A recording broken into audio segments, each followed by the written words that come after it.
if you look at lessons learned, what are three lessons as you're going down through and starting your own business? What were three of those lessons that you now understand that are critically important?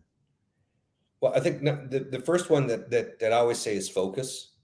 That's a key thing to any business, whether it's a startup or an existing organization. Focus is everything.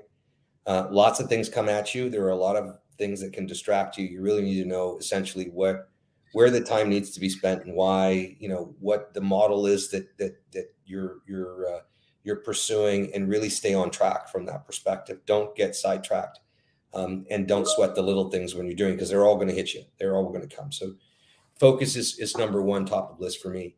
The second piece that I learned is people.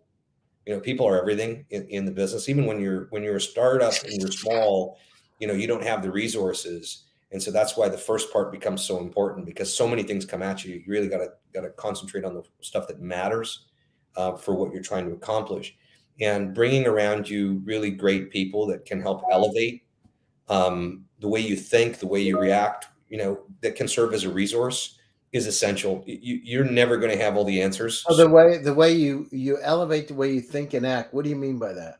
Well, I mean, example of that is, one of the reasons I got involved in GSD with you, Gary, is there are so many talented, intellectual, smart, seasoned folks within this group. To have access to that, to be able to sort out a problem, or to be able to think through a problem differently. I've got a process that I run through, but it doesn't make my process perfect, right? So it allows you to challenge that by bringing other folks in to gain their perspective, which forces you to think differently, and that's really that elevating factor.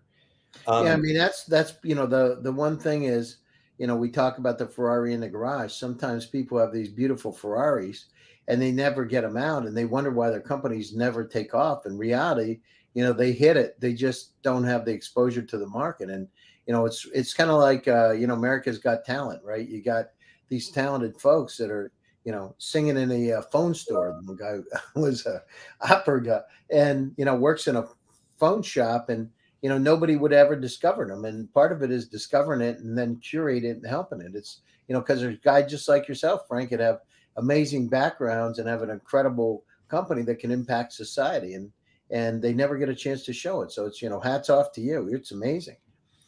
Well, I appreciate that, Gary. I add one more piece to that too. A lot of folks build an amazing vehicle, but forget to put gas in the tank. That's right. Yeah, they do. Or they end up building the vehicle and spending so much money on building the vehicle, they don't have enough money for the gas. For the gas, exactly. Yeah, and that's another problem. You're right about it. Sometimes they innovate so much that they forget they have to sell this stuff. They don't like selling, but they like to create, and you can't do that all the time. You got to be selling.